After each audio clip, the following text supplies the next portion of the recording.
ఫిబ్రవరి 28వ తారీఖున America, Israel ఎళ్లి Iran మీద మానవ చరిత్రలోనే ఒక అతిపెద్ద air raid epic operation epic fury అంటుకుంటూ వాళ్ళు మొదలుపెడితే, ఇజ్రాయెల్ కూడా ఇంకొక 200 యుద్ధ విమానాలతో అది మొదలైంది. కానీ ఇరాన్ మాత్రం ఎక్కడ నుంచి డ్రోన్స్‌ని తెస్తుంది, ఎక్కడ నుంచి మిసైల్స్ చేస్తుందో తెలియకుండా 14 దేశాలపై అది మిసైల్ చేస్తుందండి. ఈవెన్ దుబాయ్ బూర్జ్ ఖలీఫా లాంటి భవనాలని కొలాప్స్ చేస్తుంది. అమెరికా ఎయిర్ డిఫెన్స్ సిస్టమ్‌ని, ఇజ్రాయెల్ ఎయిర్ డిఫెన్స్ సిస్టమ్‌ని ఫెయిల్ చేస్తూ. అసలు ఇరాన్ ఎక్కడ ఇవి దాస్తుంది? ఇక్కడ చూడండి, మనకేంటంటే ఇరాన్ యొక్క అండర్ గ్రౌండ్ మిసైల్స్, ఈ అండర్ గ్రౌండ్ ఈ పైన మహాపర్వతాలు ఉంటున్నాయి. ఇవన్నీ అండర్ గ్రౌండ్లో అది దాచిన 3000 మిసైల్స్, డేంజరస్ మిసైల్స్. ఆ మిసైల్స్ని అమెరికా పేల్చుదామంటే కుదరడం లేదు. ఇవి under ground missile system, under ground drone ఫ్యాక్టరీలు, అండర్ గ్రౌండ్ మిలిటరీ మిసైల్ ఫ్యాక్టరీలు. వీటిని అమెరికా తన B-2 బాంబర్స్తో పేల్చడానికి ట్రై చేస్తుంది.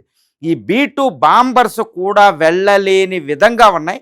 ఈ B-2 బాంబర్స్ C-17 హెర్క్యులస్ అంటే ఎయిర్ క్రాఫ్ట్లతో అది నిజంగా చెప్తున్నానండి 9.8 అంటే సుమారు 10 టన్నుల బాంబు వేస్తుంది. మదర్ ఆఫ్ ఆల్ బాంబ్స్ మోబ్ అని. కానీ ఆ 10 టన్నుల బాంబు ఇదిగోండి ఈ నేల మాళిగలో ఈ అండర్ గ్రౌండ్లో ఉన్న ఈ మిలిటరీ సిటీస్ దగ్గరికి వెళ్ళలేకపోతుంది. ఎందుకంటే ఆ మోబ్ 10 టన్నుల బరువు ఉన్న ఆ మోబ్ బాంబు కాంక్రీట్ 60 అడుగుల కాంక్రీట్ దిమ్మలోకి దిగిపోతుంది. అంటే పర్వతంలోకి 60 అడుగులు వెళ్తుంది. అదే మామూలు మట్టి ఇవన్నీ కొంచెం మామూలు రాళ్ళు ఉంటే అది ఎంత వెళ్తుందంటే 200 అడుగులు లోపలికి వెళ్ళి చొచ్చుకుని వెళ్ళి పేలుతుందండి 10 టన్నుల బాంబు. ఈ 10 టన్నుల బాంబు పేలితే మొత్తం 1000 మీటర్లు అంటే 1000 అడుగుల ప్రాంతంలో చీమ ఏమీ ఉండదన్నమాట. మసి బొగ్గైపోతుంది. ఒక రకంగా అణుబాంబు పేల్చినట్టే అది. కానీ దానికి కూడా ఇరాన్ దొరకడం లేదు. ఎందుకు అంటే ఇది చాలా పెద్ద సీక్రెట్. ఈరోజు ఇజ్రాయెల్, అమెరికా ఓడిపోయే స్థితి ఉంది అంటే ఈ అండర్ గ్రౌండ్లో తయారవుతున్న మిలిటరీ మిసైల్స్, ఈ మిసైల్ సిటీస్, అండర్ గ్రౌండ్లో ఈ డ్రోన్ ఫ్యాక్టరీలు, ఇవే ఇరాన్కి ఈరోజు బలం. వీటిని ఎలా త్వజించాలో కూడా అర్థం అవడం లేదు. అసలు ఇరాన్ ఎక్కడి నుంచి మిసైల్స్ బయటకు తీస్తుంది, ఎక్కడి నుంచి వేస్తుందో అర్థం కావడం లేదు. ఇప్పుడు అసలు ఇరాన్కి మిసైల్స్ ఎలా ఎక్కడ దాసింది, అమెరికా ఏమి ఎందుకు చేయలేకపోతుందో తెలుసుకుందాం. ఇది United States of America Pentagon, central command బుర్రల బద్దలు కొట్టుకుంటుంది. అసలు ఇరాన్ ఈ మీద అది ఎన్ని B-2 బాంబర్లు, B-1, B-2, B-52 bombers వేసినా అది ఏమీ చేయలేకపోతుంది, వాటిని పేల్చలేకపోతుంది. అదేవిధంగా ఇజ్రాయెల్ అయితే వందలాది యుద్ధ విమానాలను ఇంకా నాశనం చేసేలా ఉంది. అసలు అమెరికా అయితే ఎయిర్ సుపీరియారిటీ అంటే ఇప్పుడు ఎయిర్ ఫోర్స్ దీనికి నాశనం అయిపోయింది ఇరాన్కి. ఈ స్థితిలో ఈ ఇజ్రాయెల్, అమెరికన్ యుద్ధ విమానాలు ఇరాన్ 16,52,000 చదరపు కిలోమీటర్ ఏరియాలో మొత్తం తిరుగుతున్నాయి. వందలాది యుద్ధ విమానాలు. ఇక్కడ ఎయిర్ క్రాఫ్ట్ క్యారియర్లు ఉన్నాయి. ఈ ఎయిర్ క్రాఫ్ట్ క్యారియర్లు ఇక్కడ ఇరాన్ని ఏం చేస్తాయో కూడా తెలియనటువంటి పరిస్థితి మనకుంది. కానీ ఇరాన్లో ఉన్న ఈ మిలిటరీ సిటీస్ని మాత్రం ఏమీ చేయలేకపోతుంది ఇరాన్ని. ఇక్కడ నుంచి ఎయిర్ క్రాఫ్ట్ క్యారియర్లు, ఇక్కడ అమెరికా ఉన్న USS అబ్రహం లింకన్, ఇక్కడ ఇజ్రాయెల్ దగ్గర USS Gerard R. Ford air defence సిస్టంలో ఇక్కడ మొత్తం 27 ఎయిర్ బేస్ల నుంచి ఇరాన్ అడ్డగిస్తున్నారు. కానీ ఇరాన్లో ఉన్న మిలిటరీ అండర్ గ్రౌండ్ మిలిటరీ సిటీస్ని, అండర్ గ్రౌండ్ సిటీస్ని ఏమీ చేయలేకపోతున్నారు. ఎందుకు అంటే ఇది చాలా బ్యూటిఫుల్ ఇరాన్. నేను ఎప్పుడు చెప్తాను, ఇరాన్ జోగ్రఫీని, ఇరాన్ భౌగోళిక పరిస్థితిని, ప్రకృతి ప్రసాదించిన ఈ మౌంటైన్స్ని చూడండి. ప్రకృతి ఇచ్చిన దానికి ఈ మౌంటైన్స్ చూడండి. ఇరాన్ 16,52,000 చదరపు కిలోమీటర్లు. ఈ మౌంటైన్స్ కింద ఆ military underground military missile సిటీస్ని, డ్రోన్ సిటీస్ని నిర్మించింది. స్టోరేజు ఫ్యాక్టరీలు కూడా ఉన్నాయి. అంటే 1 సంవత్సరం పాటు అది ఫ్యాక్టరీలు తయారు చేసుకుని అమెరికాతో యుద్ధం చేయగలదు. అమెరికా, ఇజ్రాయెల్ ఓడిపోతాయి. ఇప్పుడు దానికి ఎలాగో ఇప్పుడు అమెరికా సొల్యూషన్ ఏంటో ఇప్పుడు ట్రంప్ బద్దలు కొట్టుకుంటున్నారు. ఫస్ట్ ఇది వద్దాం. ఇప్పుడు ఇరాన్ ఇది 16,52,000 చదరపు కిలోమీటర్ల భూప్రాంతం. ఇంకా ఈ మ్యాప్లో ఇంకా చూడాలంటే 16,52,000 చదరపు కిలోమీటర్లు త్రిభుజాకారంగా ఉంటుంది. ఈ యొక్క జాగ్రఫీని మనం చూస్తే దీనికి వీలు ఏంటంటే కింద పర్షియన్ గల్ఫ్, ఈ గల్ఫ్ ఆఫ్ ఒమన్ ఈ స్ట్రైట్ ఆఫ్ హార్ముజ్ దీన్ని క్లోజ్ చేసింది, దాని ప్రాంతంలో ఉంటుంది. దీంతో పాటు ఇదిగోండి military underground military cities, drone cities ఎక్కడ ఉంటుందంటే ఉత్తరాన ఇదిగోండి ఎల్ బర్జ్ మౌంటైన్స్ ఉంటుంది. ఇది 500 కిలోమీటర్ల పొడవు. దీని హైట్ 5 కిలోమీటర్లు, 5,500 మీటర్లు ఇక్కడ ఉంది మనకి టెహరాన్ సిటీ. ఇదిగోండి ఈ ప్రాంతం, ఇది రాకీ షేల్ అని, గ్రెనైట్ అని, రాక్స్తో అది నిర్మాణం అయి ఉంటుంది. హిమాలయాస్ ఇది ఎక్స్టెన్షన్ అనమాట హిందూకుస్ మౌంటైన్స్కి. దీని తర్వాత ఇంకొక అతిపెద్ద మౌంటైన్స్ ఉంటుంది, ఇది ఏకంగా ఒక 1200 కిలోమీటర్ల పొడవు ఉంటుంది. ఇది జాగ్రోస్ మౌంటైన్స్. ఇది ఎల్ బర్జ్ మౌంటైన్స్. దీని మధ్యలో మనకి ఇక్కడ కనిపిస్తుంది చూడండి, దస్తకీ కావిర్, దస్తకీ లాత్. ఈ దస్తకీ ఇదంతా డిజర్ట్. ఇది geography. L బర్జ్ mountains, Zagros mountains, దీంట్లో మధ్యలో దస్తకీ కావుర్, దస్తకీ లాత్. ఇప్పుడు ఈవెన్ యునైటెడ్ స్టేట్స్ మానవ చరిత్రలోనే అతిపెద్ద బాంబరు మోబ్ బాంబు, 10 టన్నుల బాంబు, ఊహించండి ఆ బాంబుని. అది 100 మీటర్ల లోపల దాకా వెళ్ళి 200 అడుగుల లోపలికి వెళ్ళి పేలిన ఈ లోపల నిర్మించిందనమాట. ఇది ఎలా ఉంది అంటే మనకి ఇది ఇంకా చూడాలంటే ఇదిగోండి జోగ్రఫీ ఇలా ఉంటుంది. అది ఎంతటి మనకి కాఫీ కలర్లో కనిపించేది అది హైట్ని సూచిస్తుంది అనమాట. ఇది జాగ్రోస్, ఎల్బర్జో, ఇది జాగ్రోస్. ఇప్పుడు మిలిటరీ సిటీలు ముఖ్యంగా ఈ ప్రాంతాల్లో ఉన్నాయన్నమాట. ఇవి అండర్ గ్రౌండ్లో చక్కగా రాళ్ళు తొలిసి నిర్మించింది. ఒక్కొక్కటి సుమారు ఏంటంటే ఒక 200 మీటర్ల దూరంలో ఉంటుంది. ఇంకా లోపలికి అంటే ఇది 500 మీటర్ల లోపలికి మన అండర్ గ్రౌండ్ మెట్రోస్ ఉన్నట్టుంటాయి. ఢిల్లీలో అండర్ గ్రౌండ్ మెట్రోస్ లాగా మొత్తం కిందకి తవ్వి ఈ మిలిటరీ సిటీస్ నిర్మించిందనమాట. ఈ మిలిటరీ సిటీస్ ఎలా ఉంటాయంటే ఇదిగోండి ఇలా ఉంటుంది. ఈ మిలిటరీ సిటీస్ లోపల ఈ పైన అంతా రాకీ టెర్రైన్, మళ్ళీ ఏదో సిటీ ఉన్నట్టు ఉంటుంది. ఇది ఇక్కడ ఫ్యాక్టరీలు తయారు చేస్తుంది. ఇప్పుడు వీటిని చొచ్చుకు వెళ్ళాలంటే ఇప్పుడు అమెరికా ఏం చేయాలంటే అమెరికాకి దిక్కు లేదు. ఈ లోపల 500-200 మీటర్ల లోపలికి తవ్వేసి అక్కడ నిర్మించారు. అక్కడ అన్ని ఫెసిలిటీస్ వాళ్ళకుంటే ఆ లొకేషన్ బయటికి ఎట్టి పరిస్థితుల్లో తెలియకుండా వాళ్ళు నిర్మించేస్తారు వీటిల్లో. దీని నుంచి వెంటనే ఇక్కడి నుంచి ఇక్కడికే పైకి, అంటే తవ్విన చోట నుంచే ద్వారాలు పైకి ఉండవు, ఎందుకంటే తెలుస్తాయి కాబట్టి ఈ లోపల నుంచి ఈ ద్వారాలు మళ్ళీ కొంచెం పై భాగం నుంచి అంటే ఒక 10 మీటర్ల లోపల నుంచే ఒక రూట్ ఉంటుంది అనమాట. ఇది 4-5 కిలోమీటర్లు 6 కిలోమీటర్ల లోపలికి వెళ్ళిపోయి అక్కడి నుంచి అవుట్లెట్ ఉంటుంది. అవుట్లెట్ కూడా చాలా సీక్రెట్గా పెంచుతారు. అవుట్లెట్ నుంచి మిసైల్స్ బయటకు వస్తున్నాయి. ఈ మిసైల్స్ బయటకు వచ్చిన తర్వాత ఈ వేర్ అబౌట్స్ తెలియదు. పైన రాకీ టెరైన్, మౌంటైన్స్, ఫారెస్ట్లు అవి ఉంటాయి అంతే. ఇవి వచ్చేసి ఇప్పుడు రాకెట్ లాంచర్స్ ఎక్కడ పెడుతున్నారంటే ఈ సిటీస్ దగ్గర అక్కడ వాళ్ళు పెడుతున్నారు. ఇక్కడ నుంచి వాళ్ళు సిటీస్ నుంచి పెట్టి వాళ్ళు ప్రయోగిస్తున్నారన్నమాట. ముఖ్యంగా బందార్ అబ్బాస్ ఫోర్ట్ చూడండి మౌంటైన్స్ దగ్గర ఉంటుంది. ఈ బుషేహార్ అనేది ఒక న్యూక్లియర్ రియాక్టర్ ఉంది, వీటి ఉంది ఆహాజు. ఈ ప్రాంతంలో మిసైల్ లాంచర్స్ పెట్టింది. ఈ మిసైల్ లాంచర్స్ పెట్టి అది ప్రయోగిస్తుందన్నమాట. అంతే చూడండి ఇరాన్ ఈ ప్రాంతంలో మన మౌంటైన్స్ ఇక్కడ నుంచి ప్రయోగిస్తుంది. ఇటు సౌదీ అరేబియా, బహ్రైను, ఖతారు, ఒమన్ను, ఇరాక్, తర్వాత ఈ entire Israel, even Nicosia, cypress దాకా ఆ మిలిటరీ ప్రయోగిస్తుంది.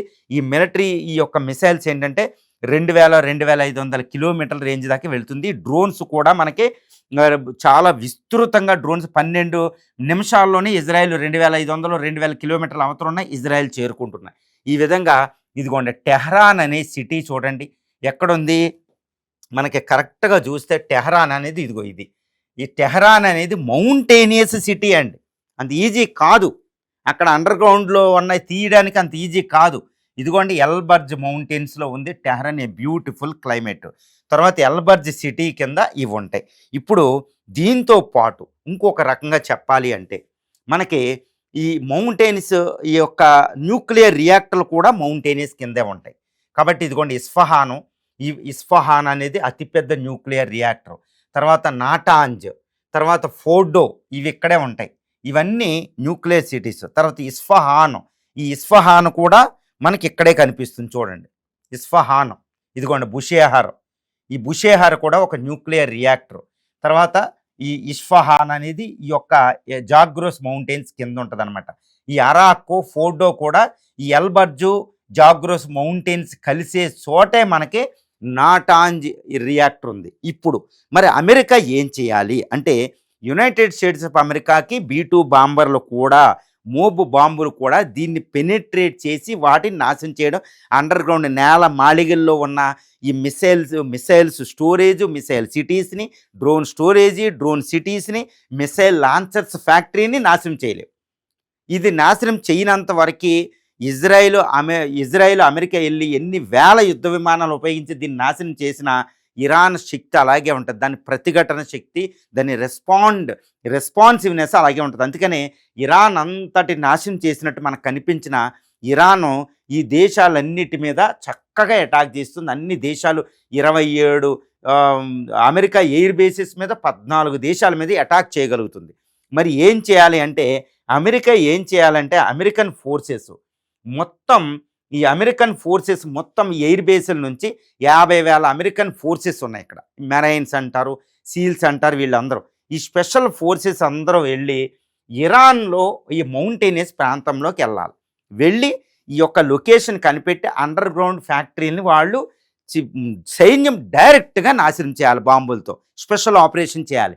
మరి ఎలాంటి స్పెషల్ ఆపరేషన్ చేస్తే అది తక్కువ తిందండి, అది చాలా కష్టం, అది చాలా డేంజరస్ ఫోర్స్ నోట్ తయారు చేసుకుంది. ఒకవేళ United States of America ground attack చేస్తే, నిన్న ట్రంప్ చెప్తున్నారు, యునైటెడ్ స్టేట్స్ ఆఫ్ అమెరికా యొక్క సెక్రటరీ కూడా చెప్తున్నారు ఏమని, మేము గ్రౌండ్ ఆపరేషన్స్ మేము రూల్ అవుట్ చేయలేం, గ్రౌండ్ ఆపరేషన్ రెడీ అని వాళ్ళు చెప్తున్నారు. అలాంటప్పుడు ఇక్కడ IRGC అని ఒకటి ఉంది. ఈ IRGC చాలా ప్రమాదకారి. ఈ IRGC ఫోర్సెస్ అండి, వీళ్ళు ఇరాను, ఈ ఇస్లామిక్ రిపబ్లికన్ గాడ్స్ కార్ప్స్, ఇది 150,000 స్పెషల్ ఫోర్స్. ఈ ఫోర్స్ వీటిని రక్షిస్తూ ఉంటుంది. ఈ ఫోర్స్ ఆధీనంలోనే ఈ under ground military, missile and drone ఫ్యాక్టరీలు పనిచేస్తూ ఉంటాయి. వాళ్ళ ఆధీనమే, వాళ్ళే సైంటిస్టులుగా పనిచేస్తారు, వాళ్ళే మిసైల్ లాంచర్ చేస్తారు.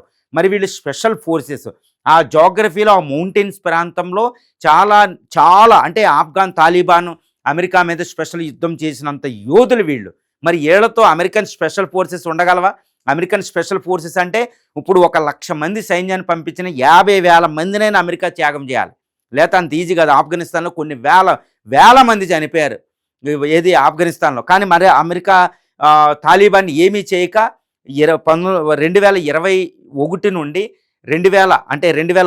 2021 వరకు 20 సంవత్సరాల పాటు తాలిబాన్తో యుద్ధం చేసి ముడుచుకుని వెనక్కి వచ్చింది. మరి ఈ IRGC ఫోర్సెస్తో ఇలాంటి జోగ్రఫీ ప్రాంతంలో యుద్ధం చేయగలదా అంటే అది అమెరికాకి కొన్ని సంవత్సరాల పాటు పడుతుంది. కాబట్టి ఈ జోగ్రఫీని తట్టుకుని, అంటే నేను ఎప్పుడు చెప్తాను, ముందు యుద్ధం మొదలవ ముందే చెప్పాను, ఈ ఇరాన్ యొక్క ఈ జోగ్రఫీయే ఒక weaponization of geography, weaponization of the Elburz mountains, ఒక weaponization of the Zagros mountain, weaponization of the Dashte Kavir, దస్తకి Lut desert, dangerous desert, తర్వాత weaponization of the Persian Gulf and strait of Hormuz, weaponization of the Caspian, ఇక్కడ నుంచి Russia ఆయుధాలు వస్తాయి, ఇటు నుంచి Turkmenistan ఈ ప్రాంతం నుంచి ఈ చైనా ఆయుధాలు వస్తాయి. సో ఈ జోగ్రఫీని ఛేదించడం అమెరికా తరము కాదు.